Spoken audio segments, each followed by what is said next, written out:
Hi friends, அஸ்ஸலாமு அலைக்கும். இன்றைக்கி நம்ம இந்த வீடியோவில் வெங்காய சட்னி எப்படி செய்கிறதுங்கிறத பார்க்கலாம். 5 நிமிஷத்தில் ரொம்பவே சட்டுன்னு செஞ்சிடலாம் இந்த வெங்காய சட்னி. இது இட்லி தோசைக்கு ரொம்பவே சூப்பரான காம்பினேஷன். இப்போ ஒரு பேனை அடுப்பில் வச்சுக்கலாம். அடுப்பில் வச்சதுக்கு பின்னாடி வெங்காயம் மீடியம் சைஸ் வெங்காயம் நான் ஒரு 7-8 வெங்காயம் போட்டிருக்கிறேன். இதை ஒரு 4-5 கட் பண்ணி நல்லா மிதமான சூட்டில் நல்லா வதக்கிக்கலாம். இது வெங்காயம் வதக்கும் போது கொஞ்சோண்டு ஆயில் ஊற்றிக்கலாம், ஒரு 2 ஸ்பூன் அளவுக்கு. ஒரு 2 தக்காளி நான் ஆட் பண்ணியிருக்கிறேன்.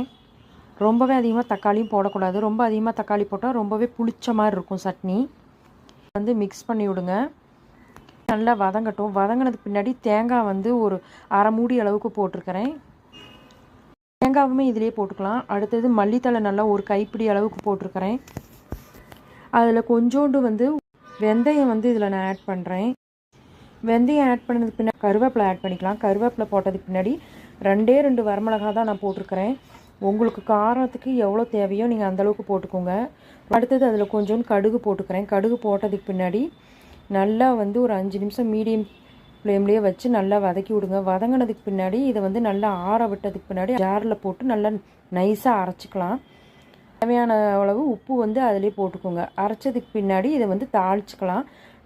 நான் தாளிக்கும் பொழுது கடுகு கருவேப்பிலை மட்டும்தான் போட்டிருக்கிறேன். உங்களுக்கு வேணும்னா நீங்கள் கடலைப்பருப்பு உளுத்தம்பருப்பு கூட ஆட் பண்ணிக்கலாம். இன்றைக்கி நான் அதெல்லாம் எதுவுமே ஆட் பண்ணலை. அவ்வளோதான், சட்னி ரொம்பவே சூப்பராக ரெடி ஆயிடுச்சு. ரொம்ப ரொம்ப சிம்பிளான ரெசிபி தான். சட்டுன்னு போனதுமே நம்ம கிச்சனுக்குள்ளே போனதுமே நம்ம செஞ்சிடலாம். ரொம்பவே ஈஸியாக செஞ்சிடலாம் இந்த சட்னி. டேஸ்ட்டு ரொம்ப ரொம்ப சூப்பராக இருந்துச்சு. நீங்கள் கண்டிப்பாக வீட்டில் ட்ரை பண்ணி பாருங்கள். ட்ரை பண்ணி பார்த்துட்டு இந்த சட்னி ரெசிபி எப்படி இருந்துச்சுன்னு ஃபீட்பேக்கை கமெண்ட் பாக்ஸில் கமெண்ட் பண்ணுங்கள். தேங்க்யூ.